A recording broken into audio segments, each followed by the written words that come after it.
दोस्तों, दीक्षा एजुकेशन में आपका हार्दिक स्वागत है। मैं शेर सिंह यादव आप लोगों को गणित पढ़ाने जा रहा हूं और ये गणित कक्षा 12 वाले बच्चों के लिए है। और ये गणित की बुक है, देख लीजिए एनसीईआरटी की बुक। एनसीईआरटी की बुक से हम आपको पढ़ाने जा रहे हैं और मैं शुरू करूँगा। ये क्लास 12th की सेकेंड मैथ है। सेकेंड मैथ मतलब समाकलन से शुरुआती होगा।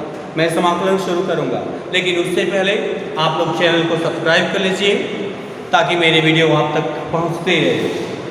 चलिए, समाकलन अवकलन का सेम अपोजिट होता है।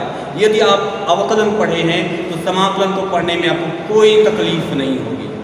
सेम जैसे अवकलन हम करते हैं किसी भी चीज़ का अवकलन, कोई भी एक संख्या हम लेते हैं जैसे कि x, तो x का अवकलन करते हैं तो कितना होता है। अगर हम x का अवकलन करते हैं, x के सापेक्ष अवकलन अगर हम कर रहे हैं तो 1 होता है। यह हमको कहाँ से मिला है? अवकलन में। जब हमने अवकलन पढ़ा था तो हमको मिला है, लेकिन कैसे 1 आता है ये आप जान लेते हैं थोड़ा सा। देखो, हमको मालूम है, हम जानते हैं, क्या जानते हैं कि यदि x पावर n वाला फार्मूला हमको अप्लाई करना पड़े तो कैसे अप्लाई हम करेंगे। देखो, d/dx x पावर n बराबर क्या होता है? n x power n minus 1 यही होता है। बस सेम इसी फॉर्मूले को हम इस पर अप्लाई करते हैं। यहाँ x की पावर कितनी दी गई है? 1 दी गई है। तो आइए हम अप्लाई करते हैं। ऐसे में क्या लिख सकते हैं? d/dx x power 1। तो यहाँ n बराबर, अगर इसे हम कंपेयर करें, x पावर n के फार्मूले से कंपेयर करें तो क्या मिलता है? n = 1। n बराबर हमको 1 मिलता है। तो चलिए हम रखते हैं। इसका अवकलन करने के बाद हमको कितना मिलता है? 1 x पावर 1 माइनस 1। तो कितना मिला? 1 x पावर 0। किसी भी संख्या की घात यदि 0 कर दी जाए तो उसका मान कितना हो जाता है? 1 हो जाता है। उसका मान कितना होता है? 1। तो 1 का गुणा जब हम 1 में करेंगे तो हमको क्या मिलेगा? 1, केवल 1 मिलेगा। इस प्रकार से हम देखते हैं कि x का अगर x के सापेक्ष अवकलन हम कर रहे हैं तो 1 है। केवल x का ही नहीं, किसी भी संख्या का अगर उसी के सापेक्ष अवकलन हम करते हैं, उसमें कोई घात नहीं बनेगी। जैसे x है, x का x के सापेक्ष के 1, y का y के सापेक्ष करेंगे 1, z का z के सापेक्ष करेंगे 1, k का k के सापेक्ष करेंगे 1। कोई भी संख्या अगर उसका उसी के सापेक्ष हम कर रहे हैं तो उसकी वैल्यू कितनी आती है? 1 आती है। लेकिन कैसे आती है मैंने आपको डिटेल में दे दिया। तो आइए कुछ और भी बातें हमको आपको बतानी है जो हैं।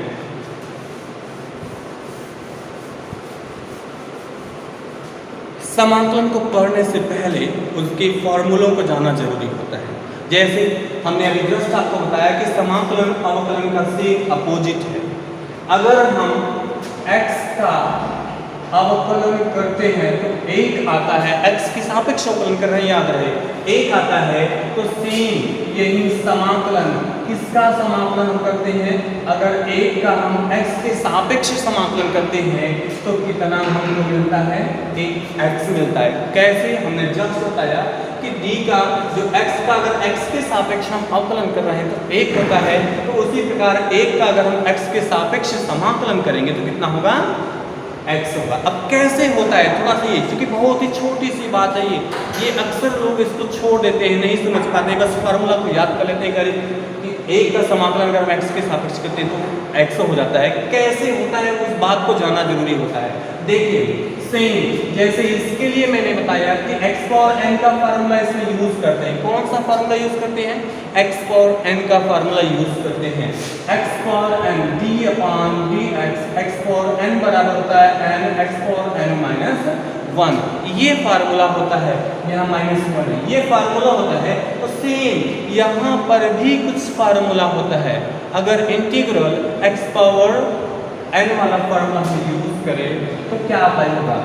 इंटीग्रल x पावर n का फार्मूला हम यूज करते हैं तो हमको क्या मिलता है? x power n + 1/n + 1। ये फार्मूला है हमारा।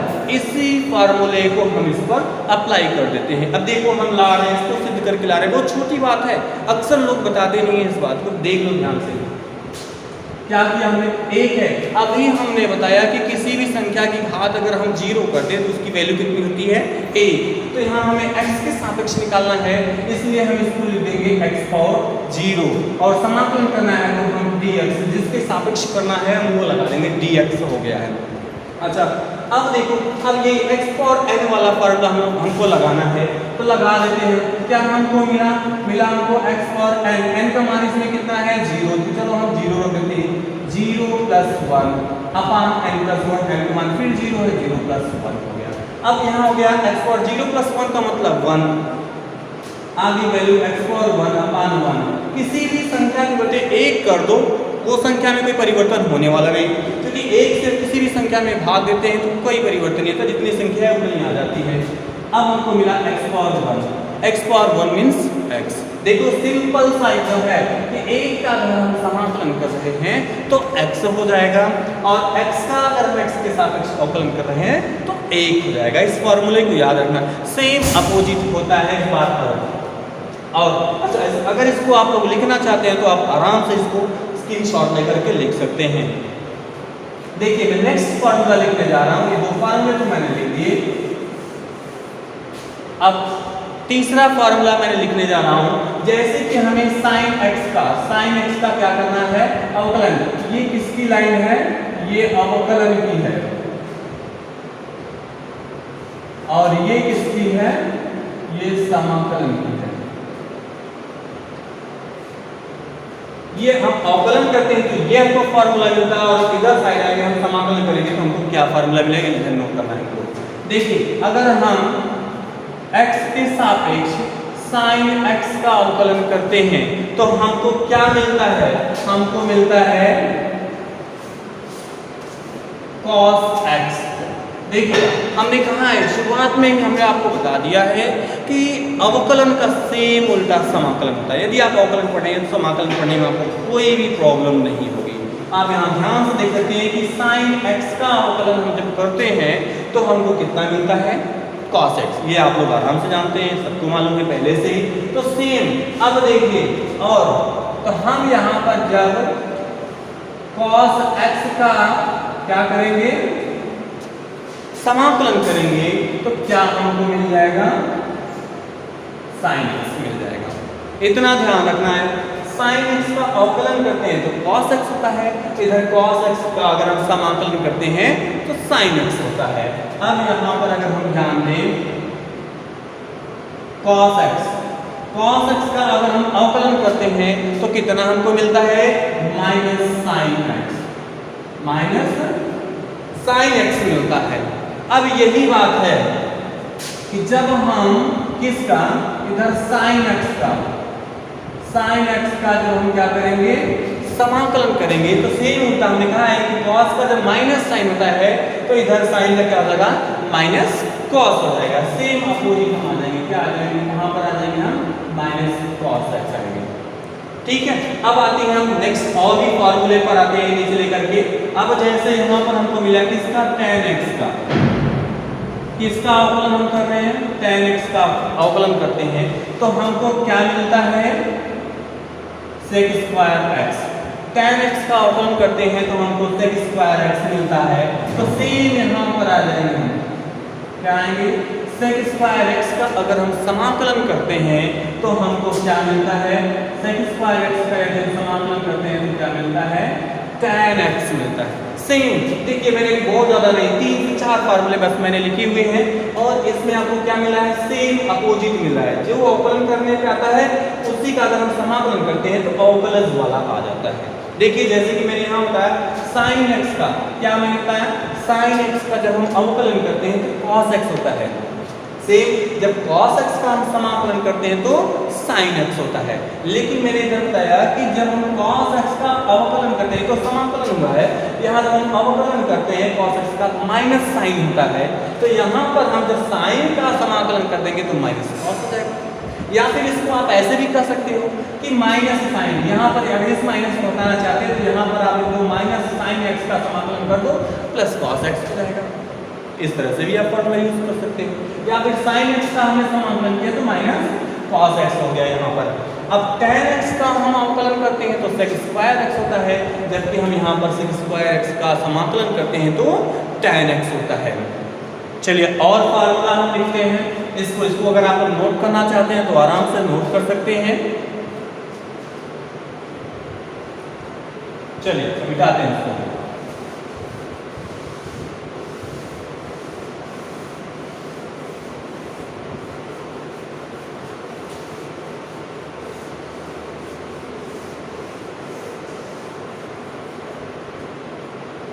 अच्छा, आप लोगों को एक फॉर्मूला और मालूम होगा कि अगर हम e और x का x के सापेक्ष अवकलन करते हैं तो क्या हमको मिलता है? e और x मिलता है। सेम, इसमें कोई परिवर्तन हुआ नहीं, किसी भी प्रकार का परिवर्तन नहीं होगा। समाकलन में भी परिवर्तन नहीं होगा। समाकलन में क्या होगा? जब हम e और x का x के सापेक्ष समाकलन करेंगे तो क्या हमको मिलेगा? e और x। कोई चेंजिंग नहीं हुई, इधर भी कोई चेंजिंग नहीं हुआ। हमने कहा है ना सेम अपोजिट चलेंगे हम। इसका अवकलन करने पे ये मिल रहा है तो इसका समाकलन करने पे ये हमको मिलेगा। सेम संख्याएं हैं, कोई दिक्कत है नहीं हमको इधर। चलिए नेक्स्ट,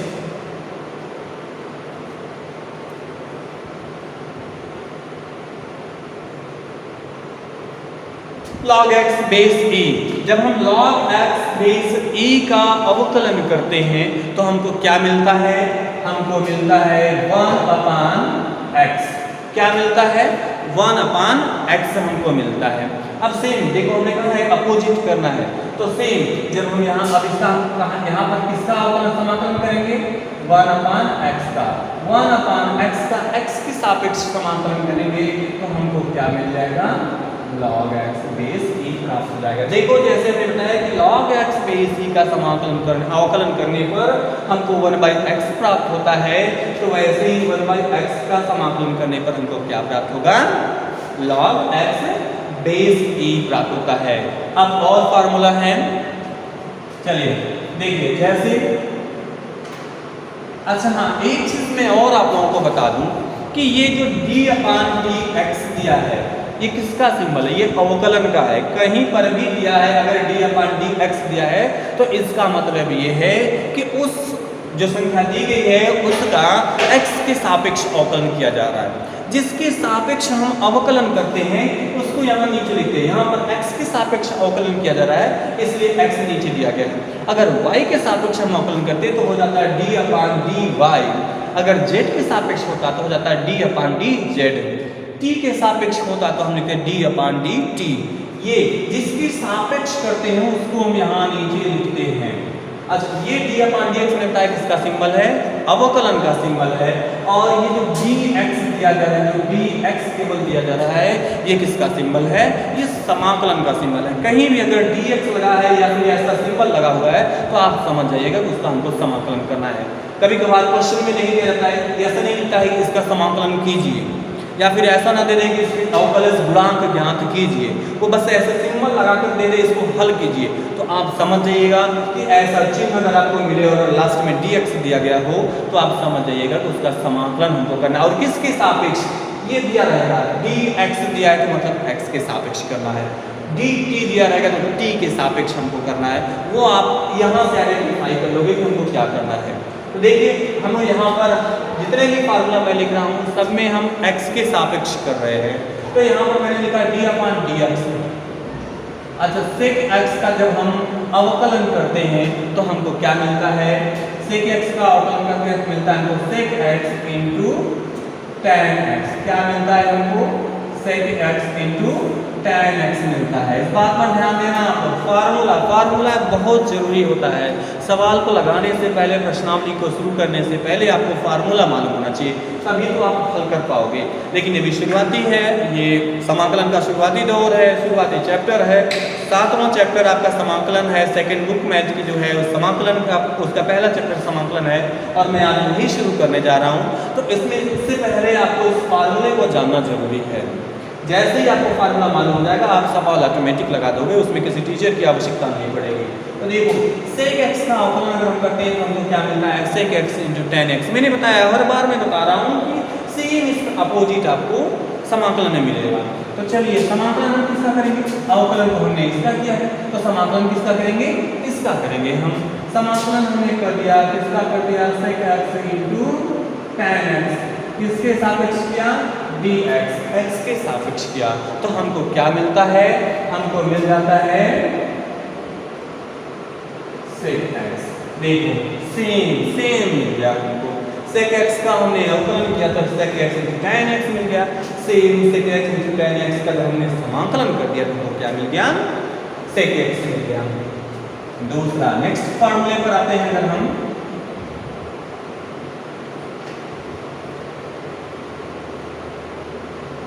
cot x का अगर हम अवकलन करते हैं तो हमको क्या मिलता है, cot x का यदि हम अवकलन करते हैं तो हमको मिलता है minus cos x square x। क्या हमको मिलता है, minus cos x square x। तो सेम अब इसी का अपोजिट चल सकते हैं हम लोग चलते हैं कहाँ पर, यहाँ पर हम कर देंगे cos x स्क्वायर x का क्या कर देंगे, समाकलन कर देंगे। तो समाकलन जब हम कर देंगे तो हमको मिल जाएगा cot x। किसमें मिलेगा cot x, माइनस में। याद रहे क्योंकि इसका भी माइनस में था, तो जब हम इसका समाकलन करेंगे तो वो भी किसमें आ जाएगा, माइनस में आ जाएगा। अच्छा इतना अभी शुरुआती चैप्टर के लिए लगभग इतना फार्मूला आपके लिए काफ़ी है। तो हम अब इसके बाद शुरू करने जा रहे हैं पहला चैप्टर जो कि 7.1 का है। 7.1 हम शुरू करने जा रहे हैं, क्लास 12 की मैथ सेकंड 7.1 उसके सवाल। अब ये किताब है आप लोगों के सामने और देखो मैं अभी चैप्टर ओपन कर रहा हूं। ये पहला चैप्टर 7.1 का पहला सवाल क्या इसमें दिया गया है, sin 2x। sin 2x दिया हुआ है, आप देख सकते हैं इसमें दिखाई दे रहा होगा sin 2x मिल रहा है ना। सब क्वेश्चन आप एक बार देख लीजिए किताब में, ये किताब है, किताब का नाम आपके पास है, ये किताब है आपकी एनसीईआरटी की।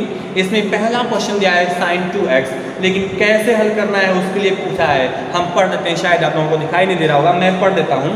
इसमें लिखा है निम्नलिखित फलनों के प्रति अवकलज निरीक्षण विधि द्वारा ज्ञात कीजिए। देखिए हमको इसका समाकलन तो ज्ञात करना है, लेकिन निरीक्षण विधि द्वारा ज्ञात करना है। तो निरीक्षण विधि का मतलब ये होता है कि एक बार उसका हम समाकलन करें जितना आए, फिर उसका अवकलन करने पर हमको जितना हमने जिसका समाकलन किया था उतना आना चाहिए। जैसे इस पर हम ले लें कि हमने जो है cot x का अवकलन किया तो minus cos x square x हुआ, तो इसका समाकलन करने पर ये हमको मिले।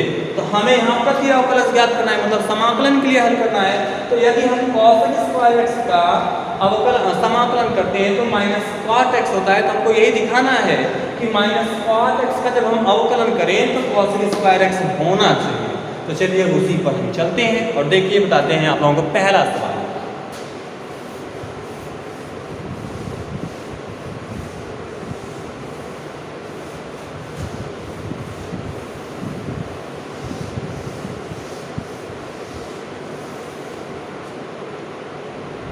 पहला क्वेश्चन आपका दिया हुआ है, क्या दिया हुआ है, sin 2x। देखो यहाँ पर मैं dx लिख देता हूँ क्योंकि x के सापेक्ष हमको हल करना है, और मैं यहाँ पर एक सिंबल लगा देता हूँ, समाकलन का सिंबल। अब ये सवाल पूरा तैयार हो गया। अभी तो मैंने आप लोगों को फार्मूला बताया। मैंने आप लोगों को क्या फार्मूला बताया, मैंने बताया कि sin x का समाकलन हम करते हैं जब, तो कितना होता है, माइनस cos x होता है। sin x का जब समाकलन हम करते हैं तो कितना आता है, माइनस cos x होता है। लेकिन यहाँ सोचने वाली बात है, यहाँ x नहीं है बल्कि यहाँ पर क्या है, 2x है। इस बात पर ध्यान देना, यहाँ x नहीं बल्कि 2x है। जब 2x का समाकलन करना होगा तो कैसे करेंगे, इसका समाकलन बहुत ही एकदम सिंपल तरीका है। मान लो कुछ इसको, क्या मानोगे, मान लिया मैंने, क्या किया मैंने मान लिया 2x बराबर t। आप कुछ भी मान सकते हो, ऐसा नहीं मैंने t माना है तो आप t मानो। आप x को छोड़ करके z मान सकते हो, k मान सकते हो, u मान सकते हो, कुछ भी मान लो आप यहाँ पर। चलो अब जो मानते हैं, हाँ ये भी चीज़ आपको ध्यान देनी है कि जब हम जो मानते हैं, समाकलन कर रहे हो चाहे अवकलन कर रहे हो, जो हम मानते हैं उसका हमको अवकलन करना पड़ता है, समाकलन कभी मत करना। तो हमने इसको माना है, अब इसका हम क्या कर देंगे, अवकलन कर देंगे। किसके सापेक्ष करेंगे, जो हमारे पास संख्या दी गई है x के सापेक्ष, किसके सापेक्ष, x के सापेक्ष हम क्या करेंगे, इसका अवकलन करेंगे, अवकलन x के सापेक्ष में इसका अवकलन करेंगे। तो अच्छा 2x का जब हम x के सापेक्ष अवकलन करते हैं तो क्या होता है, 2 बाहर हो जाता है। देखिए हम डिटेल में पहली बार हम आप लोगों को डिटेल में एकदम दे दे रहे हैं कि 2 बाहर किसका हम अवकलन कर रहे हैं, x का x के सापेक्ष कर रहे हैं। और यहाँ पर हम क्या कर रहे हैं, ये dt बाई dx यहाँ बन जा रहा है। अच्छा x का जब x के सापेक्ष हम अवकलन करते हैं तो हमने कहा था कितना होता है, 1 होता है। 2 गुणे 1 बराबर dt बाई dx, ये ध्यान देना dt बाई dx हो गया है। अच्छा 2 बराबर dt बाई dx, dx का इधर भाग है, अगर इधर हम इसको लाएंगे तो क्या हो जाएगा, 2 में गुणा हो जाएगा, अर्थात मिलेगा 2 dx बराबर dt, ये हमको मिल गया। अब dx की वैल्यू हम निकाल लेते हैं, dx बराबर हमको क्या मिलेगा, 1/2 dt। ये dx हम क्यों निकाले हैं, क्योंकि यहाँ पर dx है, अगर हम इसको t मानते हैं तो ये dt में होना चाहिए, तब हम dt की वैल्यू यहाँ पर ले लेंगे। देखो dx की वैल्यू हमको 1/2 dt मिली है। अब हम सवाल में यहाँ रख लेते हैं, अब हम क्या करते हैं, सवाल में रखते हैं। अब हमारा इंटीग्रल जो बन गया वो क्या बन गया, देखो sin t। अब देखो dx, इसको तो हमने t माना था तो sin t हो गया। dx बराबर हमको क्या मिल रहा है, dx बराबर हमको मिला है 1/2 dt, 1/2 dt। देखिए हमने गुणा कर लिया 1/2 dt, ये हमको मिल गया। तो 1/2 को हम बाहर कर देते हैं, 1/2 क्या हो गया, बाहर हो गया। अब हमको मिला sin t dt। अब देखो सिंपल हो गया कि नहीं हो गया। अब इसमें आपको आराम से मालूम हो गया कि sin t का समाकलन करेंगे तो क्या हो जाएगा, माइनस cos t, क्या होता है, माइनस cos t हो जाएगा, cos t। और समाकलन का एक सिंबल हम यूज करते हैं, ये तो होता है, उसके बाद कांस्टेंट को हम c यूज करते हैं। c का कोई उसकी कोई वैल्यू नहीं होती है, जैसे कुछ भी फिक्स वैल्यू नहीं होती, हम कुछ भी लगा सकते हैं वहां पर, यहाँ हमने कर दिया ये c। अब देखो ये हमारा आंसर हो गया, आंसर हो गया कि हमने sin 2x का, एक मिनट यहाँ अभी हमको चेंज ही करना है तो हम कर देंगे -2, ये cos t, t की वैल्यू कितनी है, 2x है, 2x कर देंगे प्लस c। अब ये आंसर बन जाएगा। अभी तो ये t के रूप में था, क्योंकि t को हमको चेंज करना है, x के रूप में रखना है। तो ये अब समाकलन हमने sin 2x का समाकलन किया तो हमको मिलता है, क्या मिलता है, -1/2 cos 2x plus c। c कौन सी नंबर है, इस पर बहुत ज़्यादा फोकस आपको नहीं करना है, बस आप इतना देखिए कि क्या समाकलन करने पे आ रहा है, -1/2 cos 2x, ठीक है। तो अब इसको देखो, ये तो मैंने हल करके बताया आपको, इतना मान करके आपको लगाना है। अगर आपके पास कम समय, थोड़ा सा समय है, तब आप क्या करोगे, तब दिमाग में, सीधा दिमाग में लगा दो। क्या दिमाग में लगा दो आप, इधर देखो, जैसे ये मैंने ले लिया, मैंने क्या ले लिया, इंटीग्रल sin 2x dx ना, तो बस आपको कुछ करना नहीं है, दिमाग में समझो sin x, पूरे को समझो sin x है, वो 2x जो है वो x को समझो। तो sin x का समाकलन करते हो तो कितना होता है, -cos x। अब x की जगह पर कितना है, 2x हम रख दिए। अच्छा अभी x तो था नहीं, था क्या, 2x, तो फिर उसका अवकलन करके भाग दे दो। आप 2x का अवकलन, दिमाग में तो 2x का अवकलन आपने किया तो आपको क्या मिलता है, 2 मिलता है। 2x का अवकलन किया तो 2 मिल गया, तो 2 से आपने क्या कर दिया, इसमें भाग कर दिया। देखो सिंपल बन गया कि नहीं बन गया, -1/2 cos 2x, देखो बन गया सिंपल। वही यहाँ पर भी है, लेकिन ये प्रोसीजर मैंने आपको समझा दिया कि अगर आपको जीरो एकदम मतलब कुछ नहीं जानते हैं, तब आप इस तरह से समझ करके इसको हल करें। यदि आपके पास नॉलेज है, थोड़ा बहुत आप जानते हैं, तो सिंपल में कम समय में, आप कॉम्पिटिटिव एग्जाम में बैठे हैं, इस तरह का क्वेश्चन आ गया तो कम समय में एकदम एक झटके से लगा करके आंसर आप लेते आएंगे। अच्छा यहाँ पर कहा गया है इस क्वेश्चन में, देखिए किताब में खुद कहा गया है कि निरीक्षण विधि द्वारा हल करना है। निरीक्षण विधि मैंने आपको बताया कि निरीक्षण विधि का मतलब क्या होगा कि यदि इसका हम समाकलन कर रहे हैं, इतना आ रहा है, तो इसका अवकलन करने पर ये हमको मिलना चाहिए, इसका अवकलन करने पर हमको ये मिलना चाहिए। तो अब ये तो मैंने समाकलन कर दिया है, अब हम इसका अवकलन करेंगे और चेक करेंगे, देखते हैं उतना आता है कि नहीं आता। आता है तो निरीक्षण विधि हमारी फॉलो हो रही है, और नहीं आ रहा है तो फॉलो नहीं कर पा रहे हैं। तो आइए हम चेक कर लेते हैं। अच्छा, इसको आप स्क्रीनशॉट लेना चाहते हैं तो ले सकते हैं, मैं थोड़ा सा हट जाता हूँ, या फिर आप देखिए नोट करते रहिएगा, कॉपी लेकर के, पेन कॉपी लेकर के बैठिएगा और हर एक बात को नोट करते रहिएगा। तो ले लीजिए स्क्रीनशॉट एक बार, मैं थोड़ा सा हट जाता हूँ। चलिए अब मिटाते हैं। देखिए हमने समाकलन किया, निरीक्षण विधि कहा है मैंने, समाकलन करने पर जितना आया है उतना इसका अवकलन करें, ये आना चाहिए, हमको मिलना चाहिए। तो चलिए हम अवकलन करके चेक करते हैं।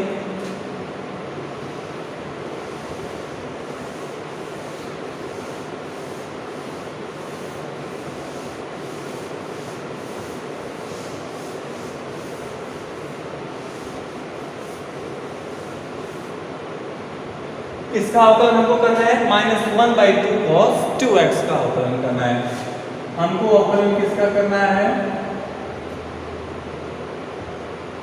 -1/2 cos 2x का अवकलन करना है। अच्छा, इसको हम मान लेते हैं कोई संख्या, मान लिया y बराबर ये है, तो दोनों का अवकलन हमको करना होगा।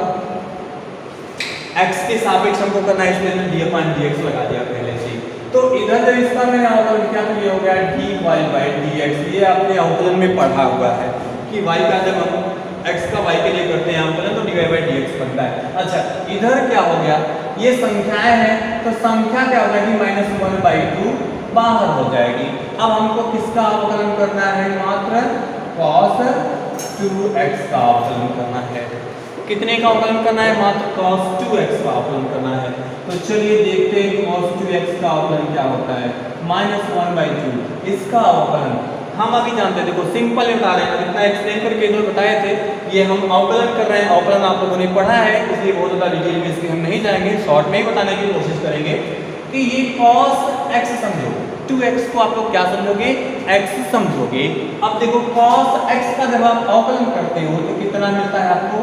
-sin x, यही मिलता है ना, -sin x मिलता है। लेकिन यहाँ x नहीं था, 2x था, इसलिए हमने क्या लिखा है यहाँ पर? 2x लिखा है। अच्छा, अब आपको भी समझ में आया होगा कि cos x का हम अवकलन करते हैं तो इतना बनता है -sin x, लेकिन यहाँ 2x है, इसका मतलब फिर से हमें इसका अवकलन करना है। तो आप फिर से अवकलन करते हो, अवकलन में जब दोबारा करते हो तो कहाँ लिखते हो? गुणे में लिखते हो, भाग में नहीं। वो भाग केवल समाकलन के लिए होता है। और क्यों होता है अभी मैं बता दूंगा आपको। यहाँ पर क्या हो गया? गुणे में 2x का फिर से जब आप अवकलन करोगे तो हो जाएगा 2x हो जाएगा 1, मतलब 2 1 का 2, ये क्या हो जाता है? इससे कैंसिल हो जाता है। अब आपको मिला dy/dx। अच्छा, ये जो dy/dx है ये किसका सिंबल है?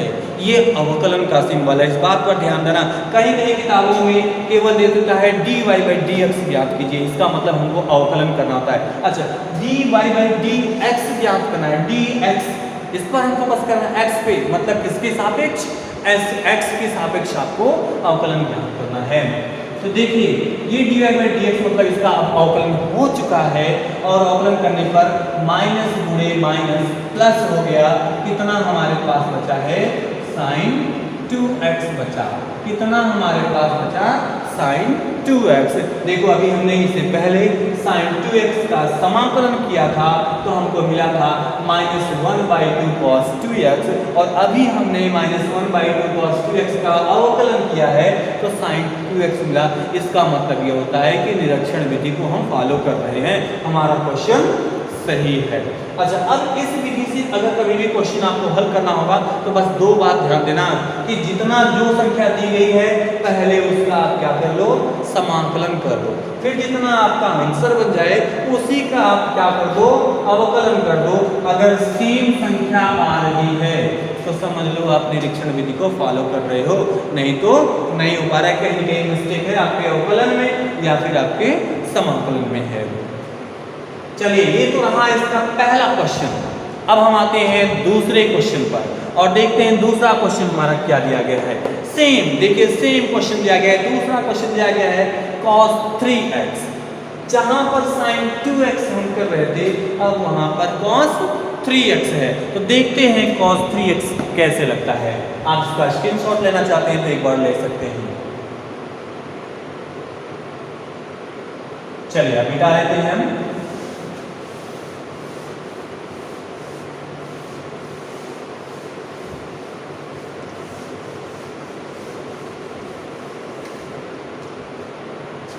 देखिए आपको इंटीग्रल cos 3x dx, अभी हमने आपको फार्मूला नोट कराया। देखिए जो दो कॉमन फार्मूला थे जो हमको अभी यूज करने के लिए उपयोगी थे, मैंने उनको नोट करा दिया आपको। बाकी फार्मूला जैसे जैसे हम लोग एक्सरसाइज को हल करते रहेंगे वैसे वैसे आपको याद दिलाते रहेंगे।